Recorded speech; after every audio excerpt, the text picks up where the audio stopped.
Ah, já começa a gravar. Cooperando Essa mais live quando também. tudo discípulo de oração, tudo maravilhoso, né?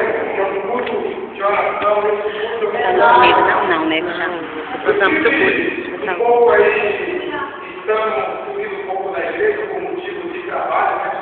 Estou trabalhando junto, eu quero já justificar para os irmãos que pediram a minha falta.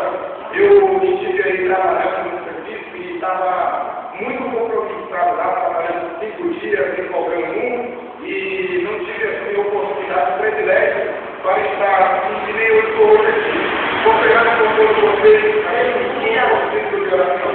Mas eu honro a Deus por estar nessa tarde aqui, participando desse culto, agradeço aqui a nossa presidente do Círculo de Oração por me conceder esse privilégio que Deus colocou aí no coração dela para mim estar ministrando a palavra de Deus nessa tarde. Deus tem algo grande para falar, não vou deixar algo grande para cada família. Para escutar a voz de Deus fortemente no seu coração. Glória a Deus. Eu acredito que todos já ouviram a voz do meu irmão sair em casa. Mas esse aqui é o momento principal, é o momento da palavra.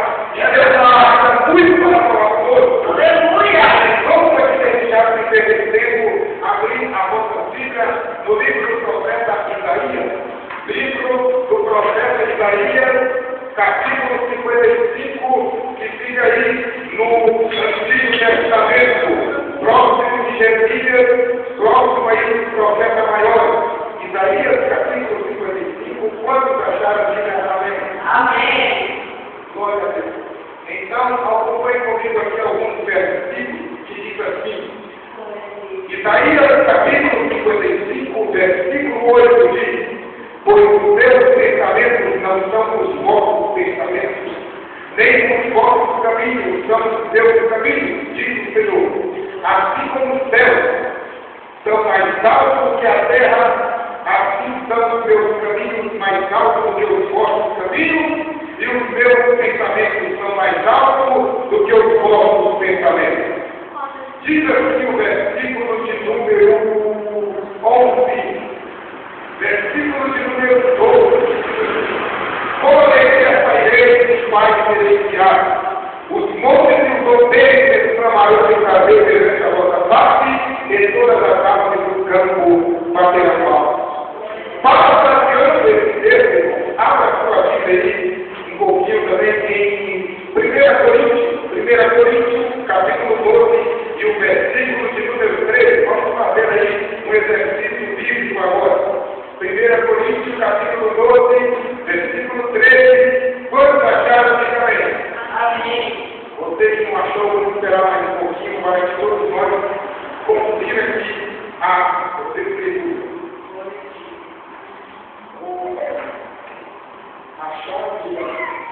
Então diz assim, 1 Coríntios capítulo 12, versículo 13, que diz: pois todos nós fomos batizados em um só Espírito, formando um só corpo, quer judeu, quer servo, quer livre, e a todos nós foi dado de beber de um só Espírito. Amém. Meus queridos irmãos e irmãs, esse texto aqui que ora, eu acabei de ler, nos mostra claramente a onipotência, o grande poder absoluto das promessas de Deus. Este é um dos temas bíblicos mais preciosos para a nossa vida cristã. Uma vez que todos nós, em qualquer circunstância, somos dependentes das promessas de Deus consignadas, registradas nas Escrituras,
desanimada,